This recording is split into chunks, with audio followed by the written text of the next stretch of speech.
Ні до задніх лета, ні до краю света. Ці гори, моє море. Elena Vitsekovskaya commented on the words of Adelina Sotnikova about the problematic doping test. The skater's comment about one of the doping tests was published the day before. Remembering 2014, when after some time they said that they found doping in me, and I had to have a trial, and all this had to be. But then they quitted me, because they opened the second sample, and everything was fine with me.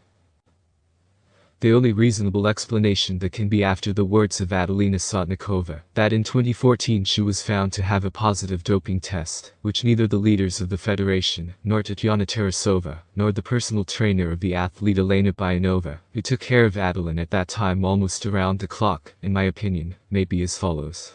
When a figure skater somehow got the information that she was mentioned in Grigory Rodchenkov's Letters of Happiness, she could really regard it exactly as she is talking about it now. Did the name appear on the papers? So, something was really wrong with the samples. Well, since there were no punishments deprivation of awards, it means that, most likely, they additionally checked the second sample and found nothing. Is it logical, from the point of view of a half-childish imagination? Quite.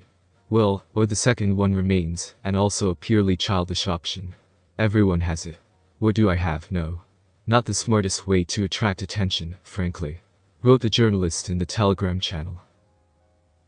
Adelina Sotnikova spoke about the problematic doping test of 2014 in an interview. The Sochi 2014 Olympic champion mentioned this when answering questions about the doping case of another Russian figure skater Kamila Valieva.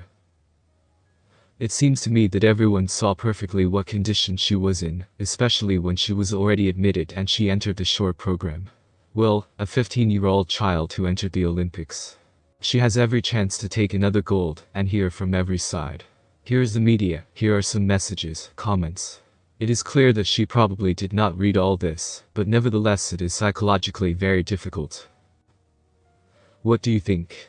She walked in a hood, hid, she was attacked by journalists. Was this done on purpose? I don't know, everything is possible. Was it another way to suppress the Russians? Maybe because.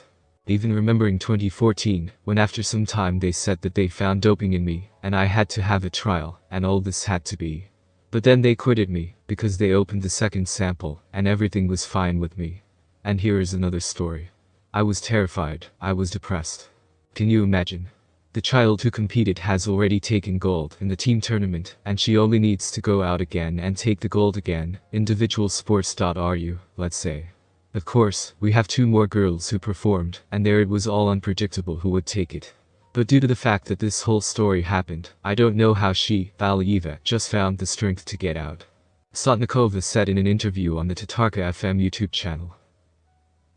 In 2017, the International Olympic Committee, IOC, closed a case against Sotnikova for a possible violation of anti-doping rules of the 2014 Olympics.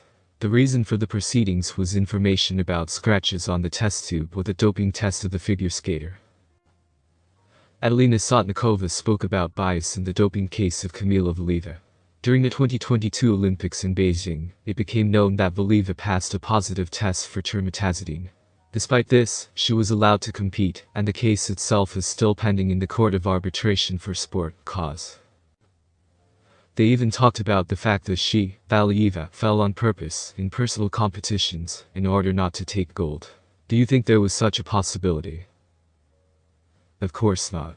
It will be stupid. It will be very stupid. But they said that she was directly forced to fall. Honestly, I can't tell you this. Still, I think that athletes from Russia who go to wrestle will not do this. Especially such a child who has already received gold in the team tournament, has already caught fire, already thinks that now.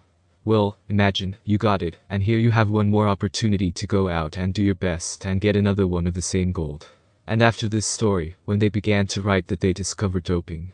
She has such coaches who already know, it seems to me, each squat where it is. Each coach should know the composition of all the drugs that athletes take, be it Superdin, or be it some kind of vitamin. So many times they have been burned not even in our sport, but in other sports. Therefore, it's already simple here, it seems to me, they are taking Russia. Oh Russia. Did you perform? And all. We dope, Sotnikova said in an interview on the Tatarka FM YouTube channel. Figure skating coach Elena Bayanova commented on the statements of the Sochi 2014 Olympic champion. "Full nonsense. No comment," said Bayanova, who coached the athlete. In 2017, the International Olympic Committee (IOC) closed the case against Sotnikova for a possible anti-doping rule violation at the 2014 Olympics.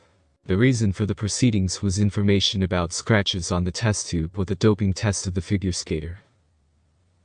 An honorary member of the ISU commented on Adelina Sotnikova's statement about a positive doping test. "Remembering 2014, when after some time they said that they found doping in me, and I had to have a trial, and all this had to be. But then they acquitted me, because they opened the second trial, and everything was fine with me," said the Olympic champion in figure skating earlier. This was definitely not considered at some official meetings.